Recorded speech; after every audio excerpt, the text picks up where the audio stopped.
একাধিক দুর্নীতি সামনে আসছে প্রাইমারির ক্ষেত্রে। এই যে 26,000-এ আমরা দেখলাম এসএসসির তাদের চাকরি একেবারে চলে গেল, এবং 32,000-এ মামলা চলছে। ইডির চার্জশিটে কারামন্ত্রী চন্দ্রনাথ সিনহার নাম, 15 কোটি টাকার দুর্নীতির অভিযোগ তার বিরুদ্ধে। কি বলবেন? প্রথমে আমরা দেখেছিলাম এসএসসির ক্ষেত্রে শিক্ষামন্ত্রী, এবং এক্ষেত্রে দেখা যাচ্ছে কারামন্ত্রী। আপনাকে আজ একটা কথা বলি, যদি আপনি আপনার প্রশাসনিক ক্ষেত্রে কিংবা আপনারা যে পদ্ধতিতে কোনো একটি রাজনৈতিক দল তার সরকার পরিচালনা করে, কারণ রাজনৈতিক দলই তো নির্বাচনের মধ্যে দিয়ে তারা যদি বেশি আসন পান তারা সরকার তৈরি করেন, সেইভাবে রাজ্য সরকার কেন্দ্রীয় সরকার আজকে তারা দেশ চালাচ্ছেন, কেউ রাজ্য চালাচ্ছেন।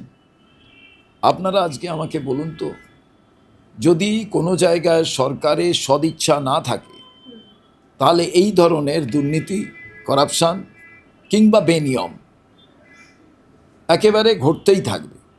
সরকারের উচিত ছিল শিক্ষা দপ্তরের যে দুর্নীতি, শিক্ষামন্ত্রী জেলে গেলেন, প্রায় পুরো শিক্ষা দপ্তরটা জেলে গেল, এখান থেকেই সরকারের শিক্ষা নেওয়া যে না, আমাদের এই রকম একটা বিপর্যয় হয়েছে, এখন আমরা চেষ্টা করব যাতে আর এই অঘটন না হয়। কিন্তু আমরা দেখলাম একের পর এক ঘটনা পশ্চিমবঙ্গে বিভিন্ন জায়গায় ঘটতে লাগলো, স্বাস্থ্য দপ্তরে, শিক্ষা দপ্তরে, কোথাও কিন্তু সরকার এখান থেকে কোনো শিক্ষা নিলেন না। উল্টে এই সরকারের আমলে যারা চাকরি পেলেন, যারা অ্যাডভার্টাইজমেন্ট হলো, তারা অ্যাপ্লাই করলেন, তাদের ইন্টারভিউ হলো, রিটিন হলো, তারা চাকরির জন্য অ্যাপয়েন্টমেন্ট লেটার পেলেন, তাদের জয়েনিং হলো, তারা বেতন পেলেন, দীর্ঘদিন বেতন তারা এনজয় করলেন। তারপরে হঠাৎ শোনা গেল যে যোগ্য অযোগ্য, এবং তাদের চাকরি সবার চলে গেল।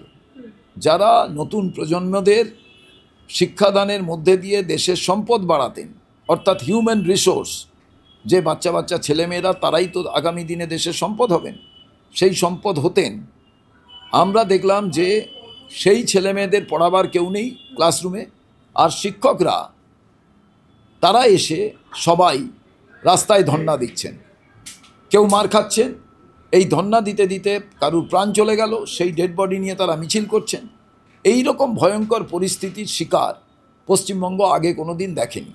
একটি সরকার থাকবে, একটি সরকার গণতান্ত্রিক প্রক্রিয়ায় জিতবে, একটি সরকার আবার জিতবে, আবার এক সময় নির্বাচনে হেরে সেই সরকার চলে যাবে, নতুন সরকার আসবে। এগুলো একটা গণতান্ত্রিক ব্যবস্থার হচ্ছে প্রধান দিক। কিন্তু এই যে শিক্ষাক্ষেত্রে দুর্নীতি কিংবা অব্যবস্থা, এর ওপরে যে কালির দাগ পড়ল, এই কালির দাগ আপনি বাংলার সামাজিক জীবন থেকে কিভাবে কালির দাগটাকে ওঠাবেন? যে ছেলেমেয়েরা এখানে পড়ছেন, যে ছেলেমেয়েরা টিচারি করতেন, তাদের প্রতি মানুষের আর আস্থা, শ্রদ্ধা, ভালোবাসা কিছু নেই।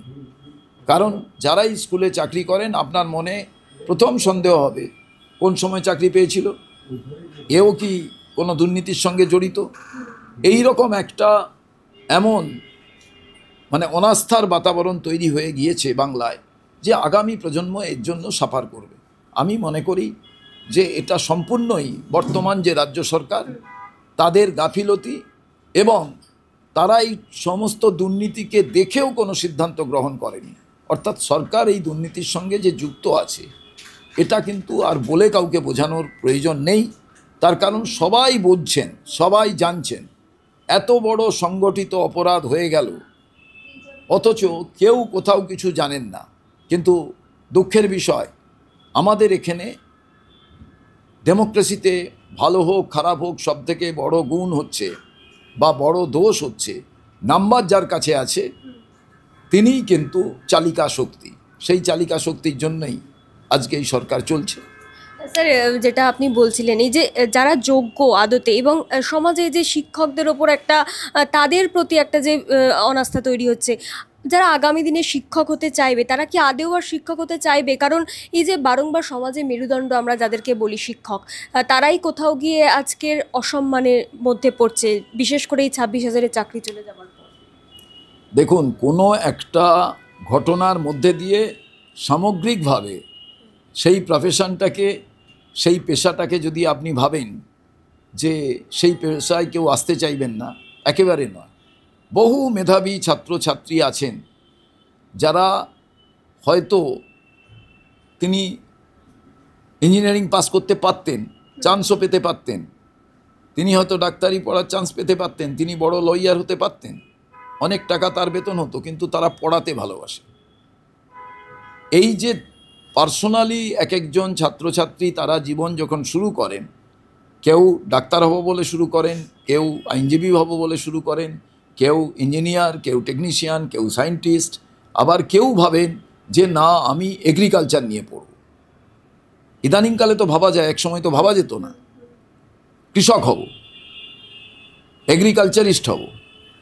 এই যে ভাবনা, সেই রকমই আমি পড়াবো মানে আমি ইঞ্জিনিয়ার, ডাক্তার, লয়ার, সায়েন্টিস্ট, আমি সবার থেকে উপরে থাকব। কারণ কোথা থেকে কাল্টিভেট হচ্ছে? টিচারের কাছ থেকে। তো তিনি পড়াচ্ছেন বলে ওইখান থেকেই ভালো রেজাল্ট হচ্ছে এবং তারা ভালো জায়গায় যাচ্ছে।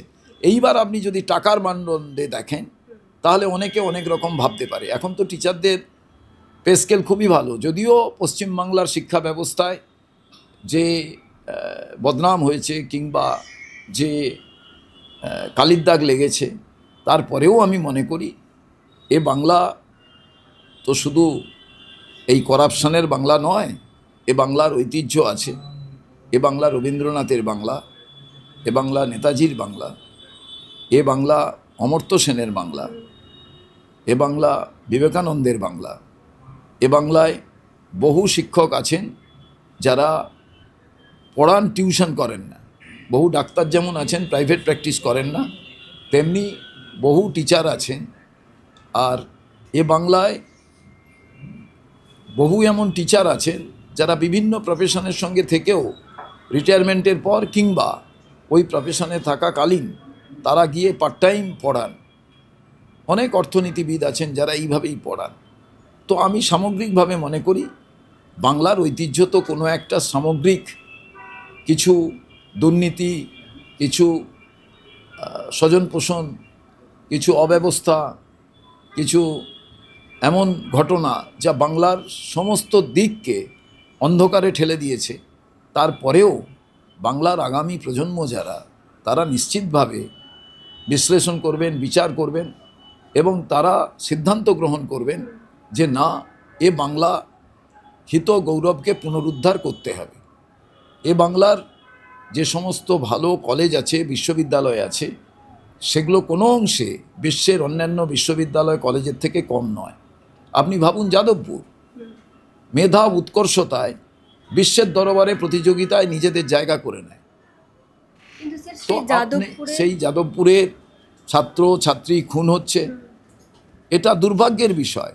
কিন্তু এটাও তো আমাদের ভাবতে হবে এই পশ্চিমবাংলার মাটিতে যে আমরা যারা রাজনৈতিক দলের কথা ছেড়ে দিন, সাধারণ মানুষ যারা, তাদেরও তো আজকে প্রতিবাদ করতে হবে। তারাও চুপ করে থাকবেন কেন? এই দিকটাও কিন্তু দেখা প্রয়োজন আছে। স্যার, এই যে এসএসসির ক্ষেত্রে প্রায় 9 বছর পর আবার একটা পরীক্ষা হলো, কি মনে করছেন যে এই পরীক্ষাটা কি স্বচ্ছভাবে হয়েছে? কারণ নানান আমরা বিষয়ে দেখেছি, শুভেন্দু অধিকারী বলেছিলেন যে প্রশ্নপত্র ফাঁস হয়েছে, অভিষেক ব্যানার্জি নাকি ফাঁস করিয়েছে সেই প্রশ্ন উত্তর। আমি এগুলোর ব্যাপার জানি না। তার কারণ আমার মনে হয় যে বিরোধী দলনেতা, মুখ্যমন্ত্রী, তাদের পরিবার, ওদের পরিবার যে লড়াইটা, এটা হচ্ছে গুরু মাতা আর খুব কাছের শিষ্য, এদের লড়াই। এই ম্যায় তুতে আমি যেতে রাজি নয়। আমি মুখ্যমন্ত্রীকে সরাতে চাই, দলের কথা কিছু বলছি না। আমি তো মনে করি সামগ্রিকভাবে নবান্ন থেকে যে ডাইরেকশান আসছে, সেই ডাইরেকশান আমূল পরিবর্তন হওয়া প্রয়োজন। অর্থাৎ এই সরকারকে পরিবর্তন করা দরকার। এর বাইরে তো আর অন্য কিছু নয়, এর বাইরে আর অন্য কিছু নয়।